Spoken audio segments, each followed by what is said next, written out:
Chegamos à recapitulação de mais uma lição da Escola Sabatina.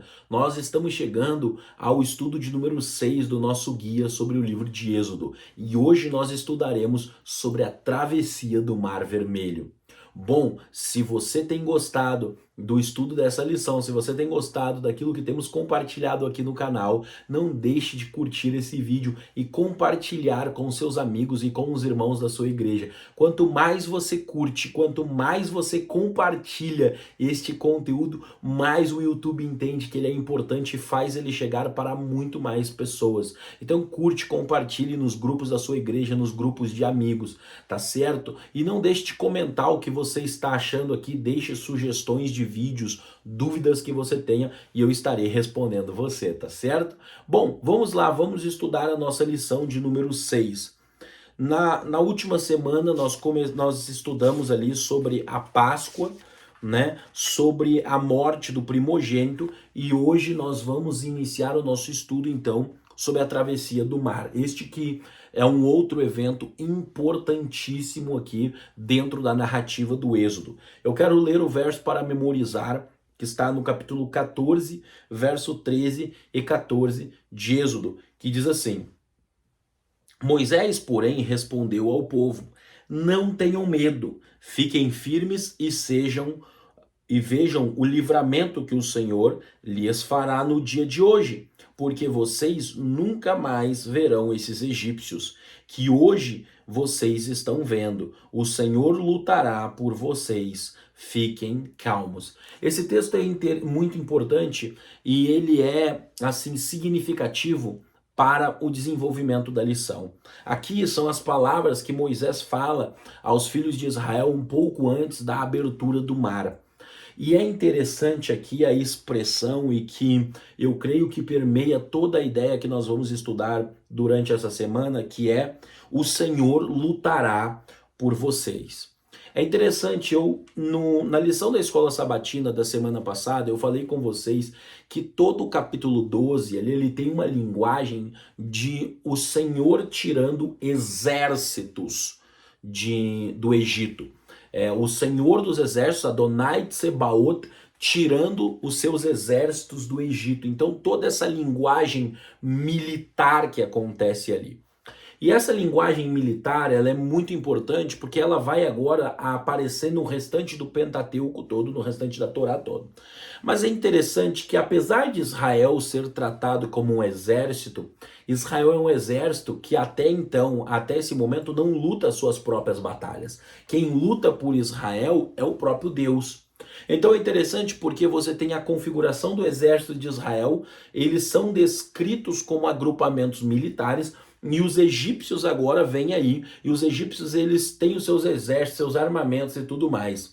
E só que na luta, né, o que se esperava era que você tivesse então a luta de dois exércitos, mas não é isso que acontece. O que acontece é que o Senhor peleja por eles. Isso daqui é uma tônica muito importante do livro do livro do Êxodo. Não é Israel que derrota o faraó nem seus deuses, é Yahweh que derrota. É Yahweh que é grande demais. É Yahweh que é poderoso demais. E os inimigos não podem com ele. Israel está ali como refém daquela situação, não tem como sair. A única saída é que essa divindade guerreira, né, Adonai Tsebaot, Yahweh Tsebaot, o Senhor dos Exércitos, os tire dessa situação.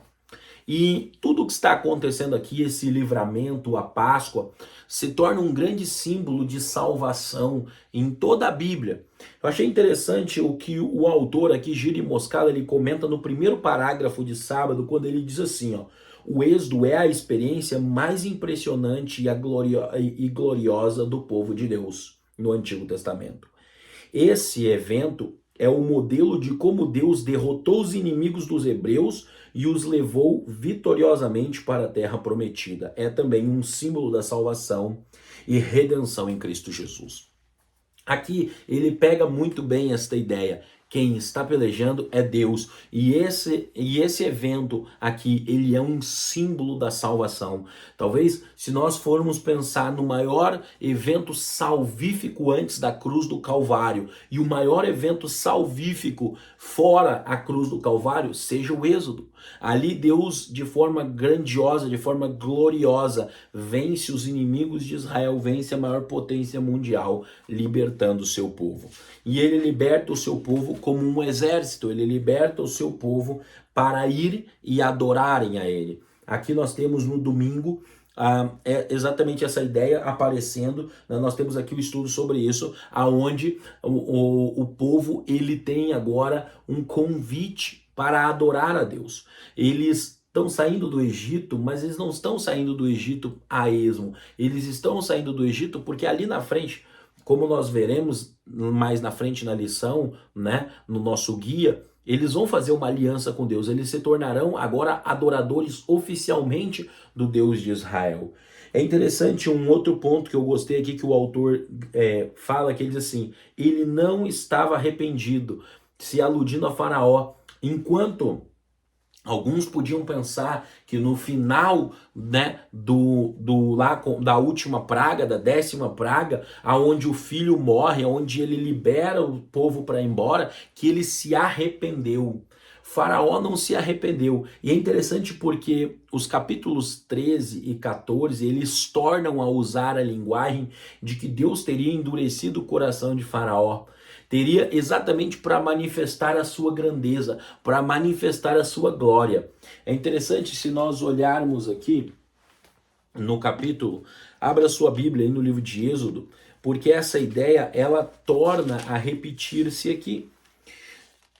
Nós vamos ver aqui, por exemplo, que diz assim no versículo 15: pois sucedeu que endurecendo-se Faraó para não nos deixar sair, né? Então aqui você vê que no capítulo 13, verso de número 15, Faraó endurece seu coração. Mas se você for no capítulo 14, no versículo 4 diz: endurecerei o coração de Faraó.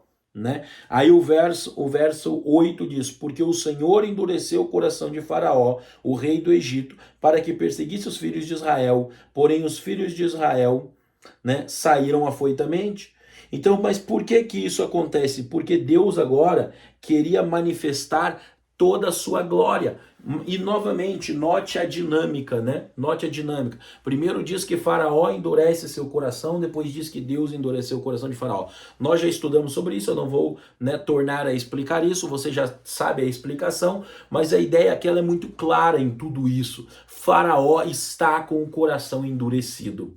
Né? Aquela ideia de mandar o povo ir e até mesmo dizer para o povo, ó, vão e adorem e lembrem-se de mim, né? Lembrem-se de mim, ou seja, querer receber a bênção, aquilo tudo era da boca para fora. Aquilo tudo não era um arrependimento genuíno. E isso está demonstrando agora. Quando o faraó de coração duro, ele para e olha e diz assim, não, por que que nós deixamos os hebreus irem, né? Isso é interessante, nós vemos a personalidade de Faraó, né? A crueldade dele, que mesmo com a perca do seu filho, mesmo com o luto da perca do seu primogênito, ainda assim, de forma obstinada, ele decide ir atrás dos filhos de Israel. E aqui tem uma lição para nós, queridos, muito clara. Todos nós podemos nos encontrar nesta situação de Faraó. Nós nos fechamos, nós nos isolamos em nós mesmos e nós colocamos os nossos ideais, a nossa visão de mundo, a nossa perspectiva, aquilo que nós julgamos correto à frente de tudo. E aí nós fechamos nossos olhos para tudo que está acontecendo. E a tribulação vem, as coisas acontecem e assim mesmo nós permanecemos onde estamos. Como eu disse semana passada, todos nós, em algum momento, podemos nos encontrar no lugar de Faraó, tá certo? Com o coração endurecido. Aqui um outro elemento muito interessante que já tinha aparecido, que é no capítulo 14, verso 19, que diz: então o anjo de Deus que ia adiante do exército de Israel. Aqui nós temos claramente o anjo do Senhor, né? Indo. O anjo do Senhor aqui conduzindo Israel. Nós vamos ver no evento do Êxodo que o anjo do Senhor está conduzindo lá em Juízes, no capítulo 2, verso 1 e 2. É dito que quem tirou o povo de Israel do Egito foi o anjo do Senhor, o Malach Adonai, né? E um outro ponto que eu gostaria de destacar com vocês aqui, ó, que está no capítulo 14, no verso 13 e 14, que diz assim: Moisés, porém, respondeu ao povo: não temais, aquietai-vos e vede o livramento que o Senhor hoje vos fará, porque os egípcios que hoje, né, vedes, nunca mais o tornareis a ver, né? O Senhor pelejará por vós. É exatamente a ideia que eu tinha falado com vocês. Só que aí agora nós vamos para o verso 25, e o verso 25 diz, né?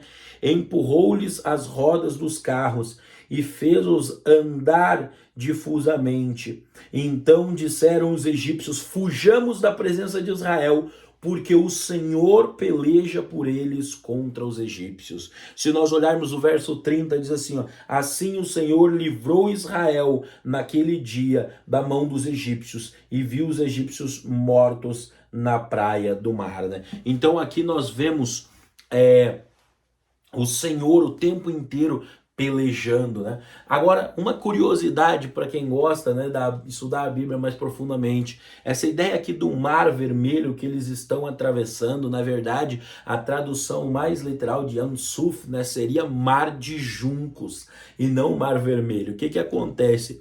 O junco era uma flor que ele dava uma coloração avermelhada para as águas. No hebraico o nome é Yansuf, né? Porque essa mar de juncos, então a água ao ter contato com esses juncos, ela tomava uma coloração avermelhada. Mais tarde, na Septuaginta, uma tradução feita por volta do ano 300, anos 250 a.C., então se traduziu por Mar Vermelho e acabou que nas nossas traduções ficou como Mar Vermelho, né? Aquilo que seria o Mar de Juncos. Então ali Deus pelejou por Israel no Mar de Juncos e todos os exércitos de Faraó ali foram afogados nas águas pelo Senhor, tá certo? E o Senhor então engrandeceu o seu nome e ali foi glorificado nos egípcios, tá certo? Um outro ponto muito importante, queridos, aqui e tá vinculado com o que nós falamos semana passada, com a ideia do memorial, de você repetir algo para que aquilo se perpetue e aquilo fique na memória, gerando identidade, gerando fidelidade e tudo mais, que tem exatamente que ver com a ideia aqui do primogênito, da dedicação do primogênito, né? Uma marca aqui da festa dos pães ázimos, da saída do Egito, é que Israel deveria consagrar, né, resgatar todo primogênito, né? Deve fazer o sacrifício e resgatar todo o primogênito, seja dos animais, seja dos filhos de Israel. E aí isso daqui viria para lembrar exatamente que Deus guardou os primogênitos.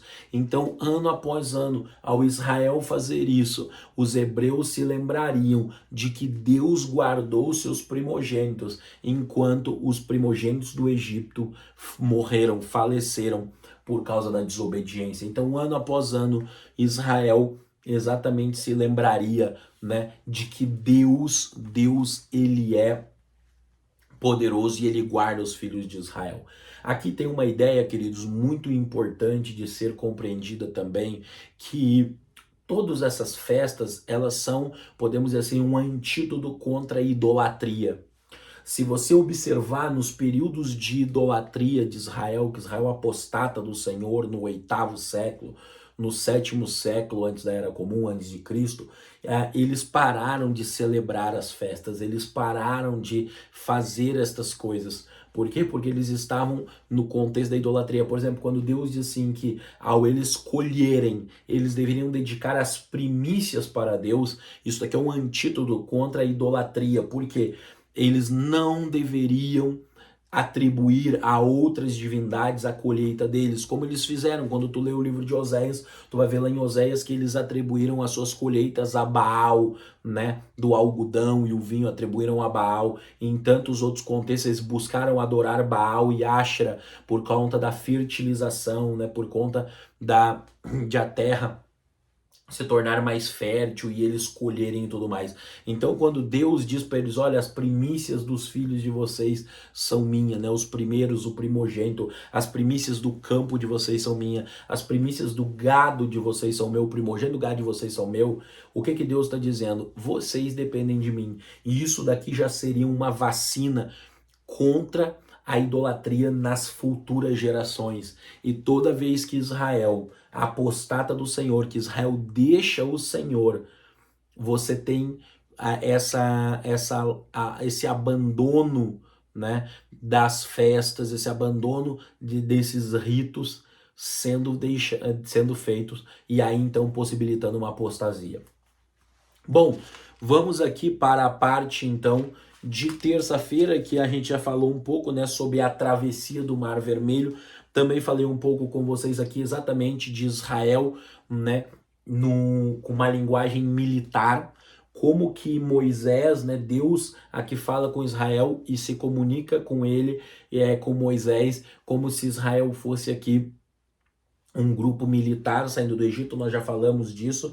Agora, um ponto interessante que a lição vem trazendo aqui, e isso daqui para nós também é muito importante nós refletirmos, que na saída do Egito, na travessia do Mar de Juncos, eles levaram com eles ossos de José. Isso aqui é muito importante nós fazermos uma reflexão. O meu personagem preferido é José, né? O meu filho se chama Yosef, José em hebraico, porque o personagem que sempre me chamou a atenção e eu sempre gostei de estudar foi José. E é interessante que quando você olha para José, José, pouco antes dele morrer, ele faz menção aos seus ossos, aos seus irmãos, dizendo assim, olha, quando Deus visitar vocês e vocês forem para a terra de Canaã, levem os meus ossos, né? Não deixem os meus ossos aqui. Veja bem, José fez questão de dizer aos seus irmãos que o lugar deles não era ali. Em outras palavras, nós estamos no Egito, mas nós não somos do Egito. Era essa a mensagem que José estava dizendo. Por mais confortável que estivesse a vida de José no Egito, por mais bem-sucedido que fosse a vida de José ali naqueles dias, José estava lembrando a eles, nós estamos aqui, mas nós não somos daqui. Meu irmão e minha irmã, deixa eu falar uma coisa para você.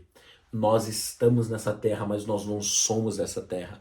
Hebreus capítulo 11 diz que os patriarcas aspiravam a uma pátria superior. O Hebreus capítulo 11 nos diz que uma Canaã celestial, uma pátria celestial nos aguarda. Então nós estamos aqui, mas nós não somos daqui. Por melhor que seja a nossa vida hoje, por melhor que seja a tua vida hoje aqui nessa terra, tu precisa te lembrar como José, de que embora tu possa morrer nessa terra, tu não é dessa terra. E um dia a Canaã vai chegar para nós. Então isso daí é muito importante. Porque se nós formos comparar com outros momentos da história de Israel, um exemplo, na Babilônia, no período babilônico, né? Haviam profecias claras de que Deus libertaria eles. Jeremias capítulo 25, verso 11 e 12, que depois de 70 anos eles seriam livrados para voltar para Jerusalém. Porém, quando Ciro dá o decreto liberando os judeus para voltar para Jerusalém, eles não voltam. Muitos deles, olham e dizem assim, olha, construímos nossas casas, temos as nossas famílias, temos os nossos negócios aqui na Babilônia, para que eu vou voltar para Jerusalém?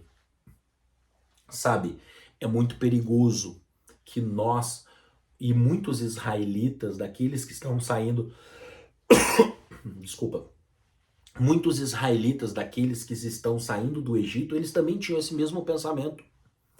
É interessante que os israelitas estão com um coração tão duro, o coração deles está tão longe ainda do ideal de Deus, que no primeiro momento eles começam a murmurar.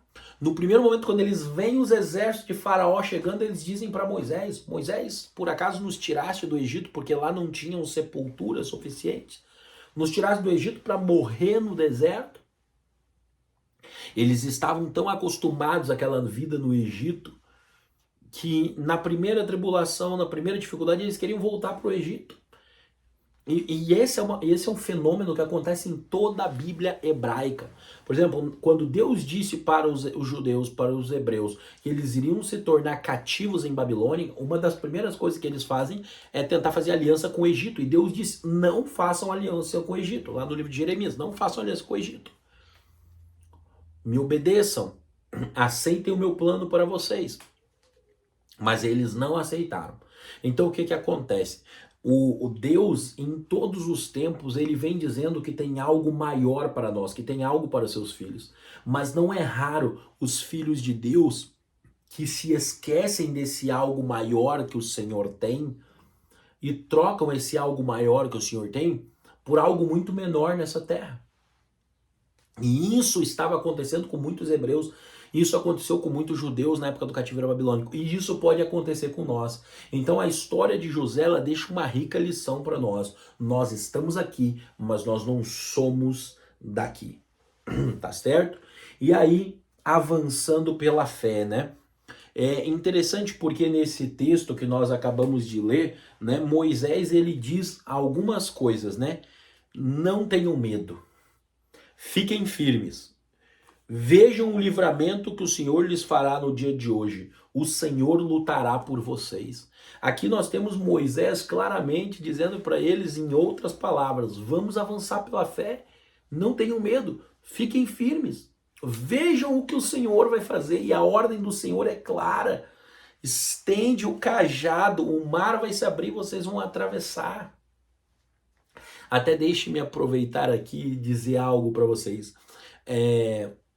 Várias vezes já recebi aqui no canal, em diversos lugares, quando eu vou pregar e palestrar, irmãos me fazem uma pergunta. Porque há alguns anos atrás foi publicado um livro, e a Bíblia tinha razão, e algumas teses desse livro se tornaram bastante comuns na internet e no mundo cristão. Um deles é que uma das rodas do carro de Faraó teria sido encontrado no fundo do Mar Vermelho.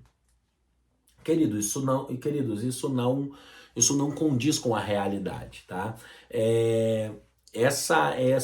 Inclusive, até o livro do Israel Finkelstein, né, a Bíblia Desenterrada, quando ele foi traduzido a primeira vez para a língua portuguesa, eles colocaram um título, né, até polemizando com o título, né? E a Bíblia tinha razão. O livro do Finkelstein foi traduzido e foi colocado como E a Bíblia não tinha razão, exatamente para trazer essa polêmica, né?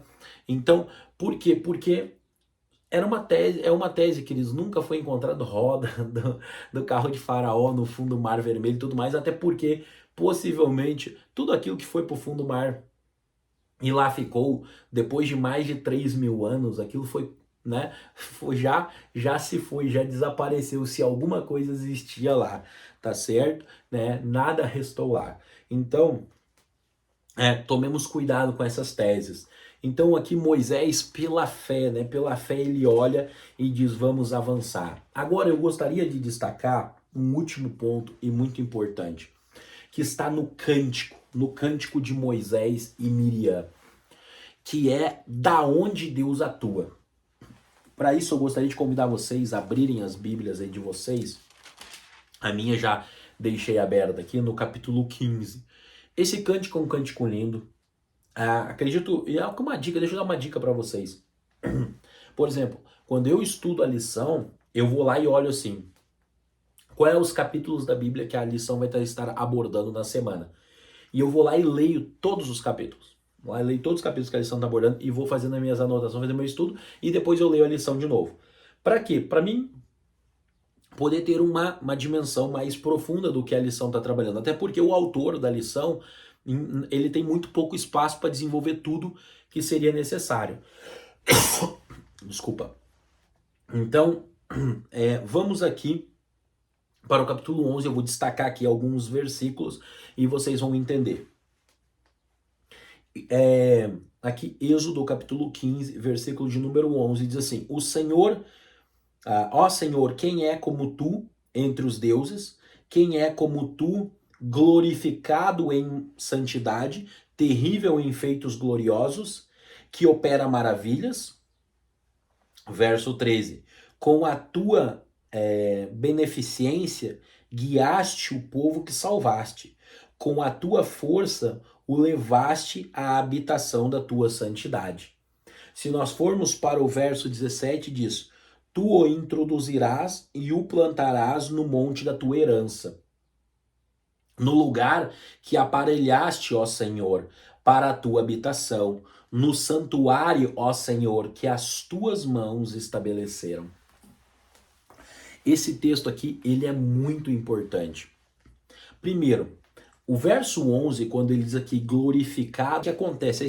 A expressão aqui glorioso em santidade, ela deveria ser traduzida de forma diferente. Por quê? Porque a expressão Bakodesh, que aparece aqui do hebraico, esse Kodesh pode significar santo, né, santidade, ou pode significar santuário. Principalmente quando aparece a preposição aqui, essa preposição beita aqui, que é um locativo nesse caso. Então deveria ser trazido como santuário. De tal forma que o verso 11 deveria ser traduzido glorioso em seu santuário. A mesma coisa o final do verso 13, habitação do teu santuário. E a mesma expressão, Kodesh, vai aparecer no verso 17, agora traduzido corretamente como santuário de Deus. A ideia do cântico, a ideia que aparece nesse cântico é que Deus ele intervém do seu santuário. O santuário terrestre não havia sido construído aqui. Que santuário é esse? Aqui é o santuário celestial. A ideia que está sendo nos passada aqui é a mesma ideia que aparece lá no Salmo 11, aonde Deus ele está do santuário vendo tudo o que acontece para exercer o seu juízo. Então Deus, toda a intervenção de Deus, ela é do santuário celestial. Então Deus ele está no seu santuário, ele está entronizado lá, é o lugar onde todas as hostes celestes adoram ao Senhor, certo? E agora, lá do santuário, ele intervém na história humana, ele entra na história humana e ele vê o que tem que fazer, aonde que ele vai se manifestar, como que ele vai julgar, as decisões que ele vai tomar. Então é a partir do santuário celestial que tudo isso acontece. Portanto, é muito importante frisar isso daqui. Neste louvor, nesse cântico de Moisés, algo fica destacado aqui. Que todas as obras maravilhosas que o Senhor fez, que toda a operação do Senhor foi feita diretamente do santuário celestial. E Hebreus, no capítulo 8, nos revela que há um santuário celestial que foi feito não por mãos humanas, mas pela mão de Deus.